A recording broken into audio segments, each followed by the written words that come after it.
Hola, muy buenas tardes. Mi nombre es José Manuel López Eng. Soy R4 del Traumatología y Ortopedia y voy a hablar acerca de lo que es la inestabilidad de tobillo.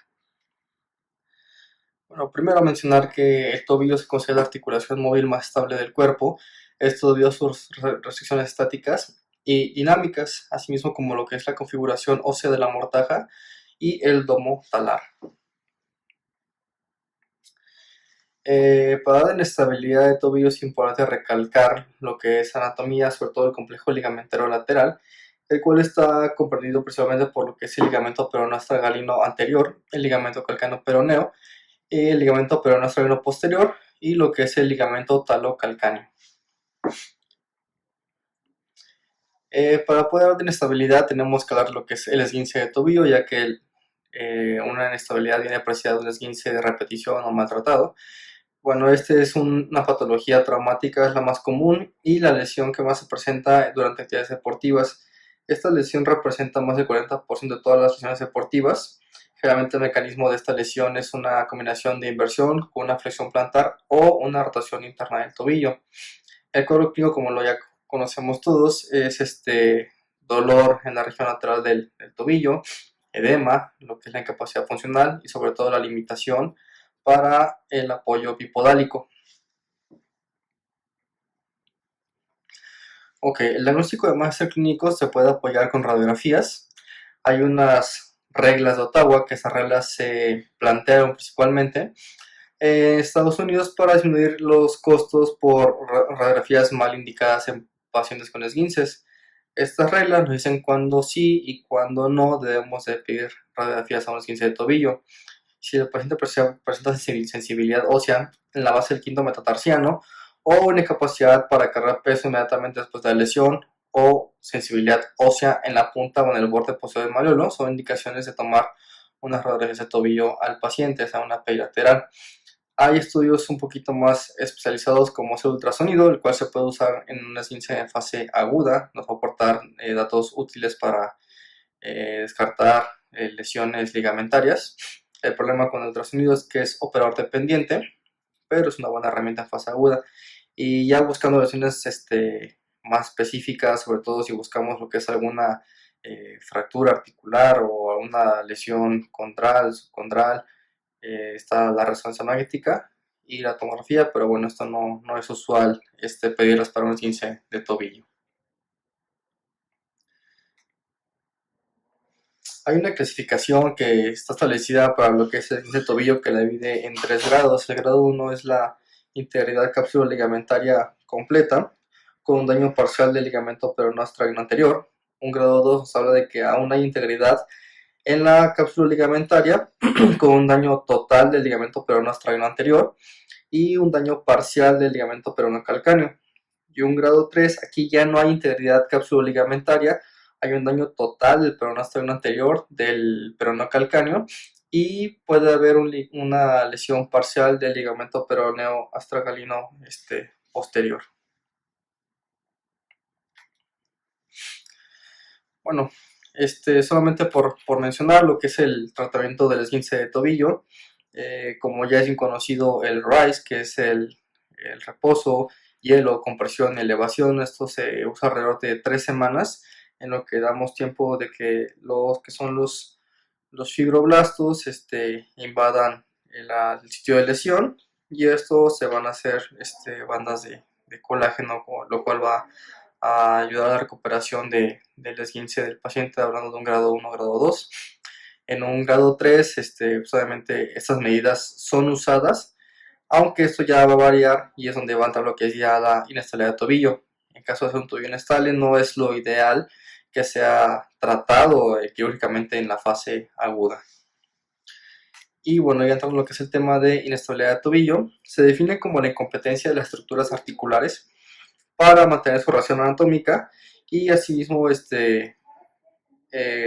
va a evitar que el paciente tenga una demanda mecánica adecuada. Se dice que las lesiones ligamentarias laterales de tobillo representan más del 85% de todos los esguinces. Asimismo, el ligamento peronoastragalino anterior se lesiona hasta en un 99% de los esguinces. De todos los esguinces que vamos a haber del 10 al 30%, evoluciona a una fase crónica. La inestabilidad de tobillo, esta se puede dividir en dos. Lo que es una inestabilidad funcional, esta va a ser dada por la lesión de la cápsula articular, se lesionan las fibras aferentes del tobillo y esto altera lo que es la propiocepción del mismo. Y lo que es la mecánica, que es algo totalmente objetivo, lo cual revisamos, en lo cual ya hay una lesión o ruptura del complejo ligamentario lateral. Ok, hablando un poco de epidemiología, tenemos que la prevalencia es del 70 al 85% en individuos jóvenes. Es más común en mujeres, una relación 2:1, sobre todo entre los 20 y 45 años de edad. Es más frecuente en deportistas con rangos de movimiento excesivos o esfuerzos exigentes, tales como lo que es el básquetbol, fútbol, soccer, fútbol americano, que son los más los comunes. Ok, para la etiología de lo que es la inestabilidad de tobillo, son varios puntos. Uno, vamos a tener una cicatrización del ligamento en posición elongada después de un esguince. También puede ser por debilidad de los músculos peroneos, puede ser por una lesión no diagnosticada del ligamento. Pacientes con hiperlesión articular en síndromes como tipo Ehlers-Danlos o Marfan también pueden presentar una inestabilidad de tobillo. Lo que comenté, que puede ser por una pérdida de la propiocepción del pie y también puede ser por una disfunción del nervio peroneo. Ok, para hacer un diagnóstico de una inestabilidad de tobillo es muy importante preguntar antecedentes, la clínica del paciente y lo que es la expresión física del mismo. Generalmente vamos a tener un paciente con historias de repetición de esguinces de tobillo, de sensación de inestabilidad, esguinces maltratados. También el paciente va a presentar dolor constante en el tobillo, el cual va a empeorar con la actividad física e incluso le va a limitar la misma. El aumento de volumen vamos a tenerlo en el tobillo, en la región lateral. Y bueno, durante la exploración se refiere a que hay sensaciones de chasquido o inestabilidad. Esto viene a referir como el giving away, que el paciente lo refiere básicamente como siento que se me va el tobillo. Es importante por eso explorar al paciente y preguntar acerca de su sintomatología. Ok, dentro de lo que es la exploración física, sobre todo aquí destacan dos maniobras, lo que es el cajón anterior, el cual se puede hacer de dos maneras. Se puede apoyar el pie sobre una superficie dura y tratar de trasladar hacia posterior lo que es la tibia, o sujetar con una mano la tibia y trasladar de forma anterior el tobillo. Y también vamos a realizar lo que es el signo del bostezo, en el cual se va a percibir esa inestabilidad en la parte lateral del tobillo. Son maneras importantes para lo que es buscando inestabilidad. Y bueno, en caso de inestabilidad, es muy importante la imagenología. En este caso vamos a las radiografías. Esas radiografías no es lo ideal pedirlas en la fase aguda, sobre todo al paciente vamos a generarle mucho dolor si hacemos esto en la fase aguda. Por lo tanto, se hacen ya que haya pasado la fase de dolor intensa, se le piden radiografías con estrés. Vamos a pedirle una AP unilateral. En la AP vamos a pedir, vamos a hacer un valgo forzado, buscando lo que es una angulación de la inclinación tibioestragalina. Se dice que si tiene una inclinación mayor a 9 grados, se considera positivo, o si hay una variabilidad de más de 3 grados comparado con el lado sano. En la radiografía lateral vamos a realizar el cajón anterior. Se considera positivo con un desplazamiento mayor a 10 milímetros o si son más de 3 milímetros comparados con una radiografía en el lado sano. Como comenté antes, el ultrasonido es una buena herramienta diagnóstica, pero el problema de es que es 100% operador dependiente, entonces sí depende mucho de la experiencia de quien lo esté realizando. Y bueno, el gold estándar para diagnosticar lesiones ligamentarias de tobillo es la resonancia magnética. Aquí vamos a ver las lesiones ligamentarias, podemos igual ya buscar lesiones condrales, edema subcondral. Este se debe realizar con el tobillo en una posición neutra o con una ligera flexión plantar. Y bueno, algunas de las limitaciones que tenemos con ese estudio es sobre todo el costo del estudio, el tiempo que toma realizar el estudio y la disponibilidad del resonador. Ok, hablando del tratamiento de esta patología, podemos optar por un tratamiento conservador cuando la etiología de esta inestabilidad es funcional. Está descrito que cuando es funcional las tasas de éxito con rehabilitación son altas. En caso de ser una necesidad funcional tratada con terapia, se recomiendan 6 semanas de rehabilitación exhaustiva. Pero por el lado contrario, si tenemos una inestabilidad que es mecánica, la tasa de éxito es muy, muy baja. Entonces, cuando tenemos una inestabilidad mecánica, bueno, tenemos que indicar el tratamiento quirúrgico. Este va a estar indicado cuando el paciente tenga sintomatología persistente, que tenga una inestabilidad mecánica, la cual ya diagnosticamos con exploración y con métodos de imagen, que haya tenido falla en la rehabilitación funcional. Hay contraindicaciones para lo que es una reparación anatómica, ahorita vamos a hablar de eso, las cuales son dolor sin inestabilidad, enfermedad vascular periférica, neuropatía periférica, que el paciente tenga colagenopatías como las que ya comenté anteriormente y un paciente que tenga un IMC elevado. Bueno, para el tratamiento quirúrgico se divide en técnicas anatómicas y no anatómicas. Hoy por hoy las técnicas anatómicas no son utilizadas, pero es importante conocerlas y hablar un poquito de ellas. Las técnicas no anatómicas fueron descritas por primera vez en 1964 por El Smile. Él realizaba reparaciones con el tensor la fascia lata, pero fue en 1952 cuando Watson Jones implementó la técnica su técnica, usando el peroné corto. Lo que él hacía es que él hacía una tunelización del peroné corto de posterior hacia anterior y pasaba este peroneo a través del cuello del astrágalo, y así aquí es donde él se sujetaba. Esta técnica era de este autor. Fue en el 53 Evans hace una modificación a la técnica de Watson Jones, y lo que él hace nada más es con el peroné corto, él lo pasa de la región anterior a posterior, lo cual es un poquito más anatómico dentro de lo anatómico. Y posteriormente hay otro autor, Chrisman Snook, el cual hacía dividía el peroné corto, y de aquí él hacía un túnel de anterior a posterior por el cual pasaba alguna de las divisiones del peroné corto y luego lo sujetaba aquí al calcáneo. Eso, como quieras, es un poquito más anatómico, pero no es lo ideal. Entonces, bueno, tenemos que esas técnicas no anatómicas son opciones reconstructivas fuertes, poseen resultados buenos a corto plazo. Estos entre los pros. En los contras tenemos que ocurren cambios permanentes en la mecánica del tobillo, la articulación subastralina se ve afectada permanentemente y pues la inestabilidad residual, sobre todo en estudios que han reportado ya seguimientos a largo plazo. Además de que el paciente refiere rigidez en el tobillo y lo viene referido como que el paciente siente muy apretado el tobillo. Entonces, por eso es que hoy por hoy ya no son usadas estas técnicas no anatómicas. Y bueno, actualmente lo que se considera el gold standard son las técnicas anatómicas. Brostrom en 1966 él indujo una técnica término terminal en la cual hizo una reparación del ligamento peronoastrágalo anterior y en menor cantidad del ligamento peronocalcáneo.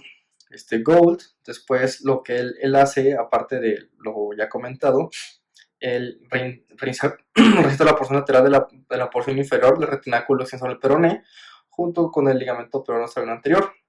Y Carlson lo que él hace fue anclaje de los extremos proximales del ligamento a través de perforaciones en el peroné.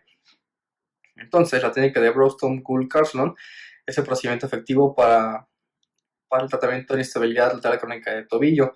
Reportan artículos de resultados satisfactorios desde un 85 hasta un 95%.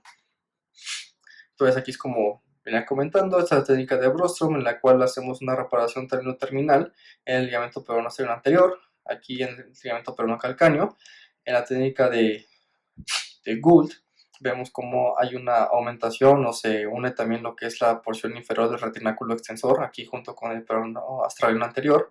Y a la técnica de Carlson vemos cómo a través de perforaciones o de túneles óseos, aquí se sutura el ligamento peronoastrágalo anterior y el ligamento peronocalcáneo. Pues hoy por hoy es considerada la técnica gold estándar para la inestabilidad de tobillo. Ok, entonces tenemos que esas técnicas quirúrgicas son de bajo costo, son cirugías realmente pues pequeñas. Es un procedimiento, simplemente en manos de alguien experto en el tema. han reportado bajas complicaciones postquirúrgicas y sobre todo la mayor ventaja comparado con las no anatómicas es que el tobillo tiene un retorno a la biomecánica habitual o normal del mismo. Ok, hablando de, eso fue la reparación anatómica, hablando de lo que es la reconstrucción anatómica, esta es indicada en pacientes con remanentes escasos o nulos del ligamento peroneostreno anterior, principalmente, pacientes que tengan cirugías previas de reparación anatómica fallidas, a pacientes con IMS elevado, pacientes con hiperlaxitud generalizada, y bueno, esta técnica se puede hacer con autoinjerto o aloinjerto. Esto ya, bueno, estudios que yo revisé, hay diferencias en cuanto al autoinjerto, por decir, genera dolor después de la toma del mismo, y bueno, que es otro sitio que el cual se puede llegar a infectar. Las ventajas de esto es que pues, representa menor costo al paciente y bueno, sobre todo que comparado con el aloinjerto, el cual tiene desventaja que pues, es mayor precio para el paciente y sobre todo que bueno, me han reportado que podía contraer alguna enfermedad de infección si el injerto no venía con un tratamiento adecuado.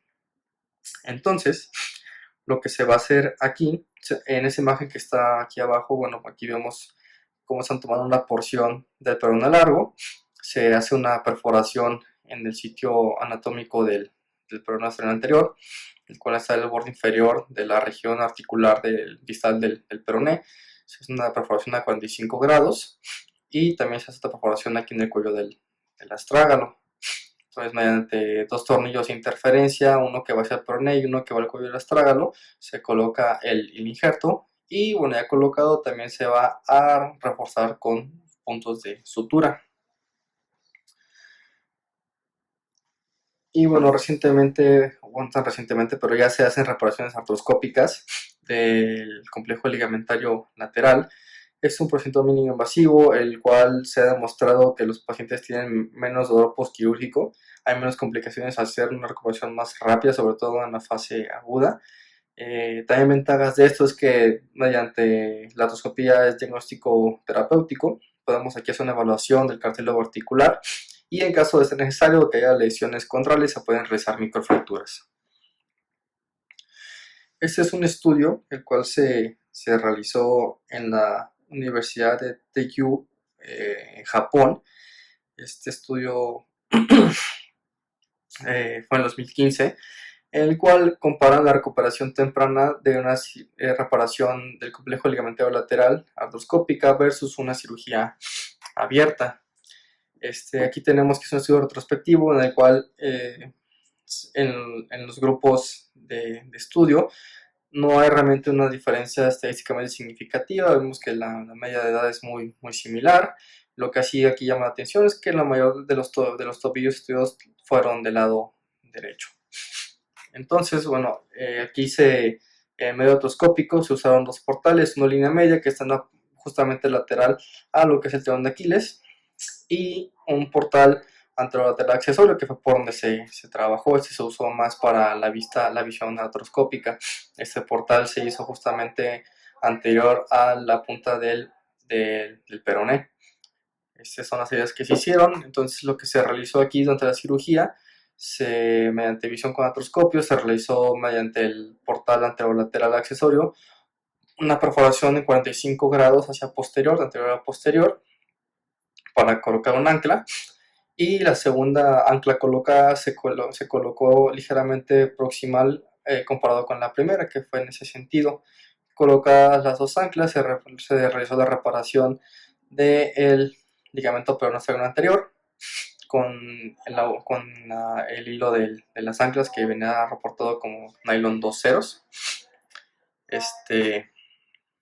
Y bueno, la técnica abierta, no puse, pero por comentar, fue una técnica, se realizó una herida de aproximadamente 4 centímetros desde el borde distal del peroné hacia anterior y por ahí fue donde se trabajó. Entonces, ¿qué tenemos? Bueno, tenemos que estudio reporta donde realmente sí hubo una variación estadísticamente significativa, fue en tiempo de cirugía, siendo en promedio un poquito más rápido la cirugía abierta, pero también tenemos que, de acuerdo a la escala visual análoga del dolor, el puntaje hubo mucho menos dolor en los pacientes que fueron operados por por vía artroscópica. También aquí hay una diferencia significativa en lo que es el retorno a la vida diaria, en el cual la media por vía artroscópica fueron 5.3 días y por vía abierta fueron 7.1 días. Entonces, bueno, concluimos que los estudios son similares a un año de seguimiento. La recuperación postquirúrgica inmediata es más rápida por vía artroscópica, es menor tiempo quirúrgico por vía abierta y hay menor dolor postquirúrgico a los 3 días postquirúrgicos, aunque ya en un seguimiento de semanas y meses el dolor realmente no hubo mucha variabilidad. Entonces, bueno, con este tema podemos concluir que la inestabilidad lateral crónica de tobillo se puede presentar en cualquier paciente joven que haya presentado esguinces de repetición, que la plasia de Brouston-Gould es una buena alternativa para el tratamiento de esta patología, que se tienen que operar inestabilidades, no esguinces, y que hoy por hoy la artroscopía es un buen método para el tratamiento, pero requiere de un alto adiestramiento. Entonces, por mi parte es todo y muchas gracias.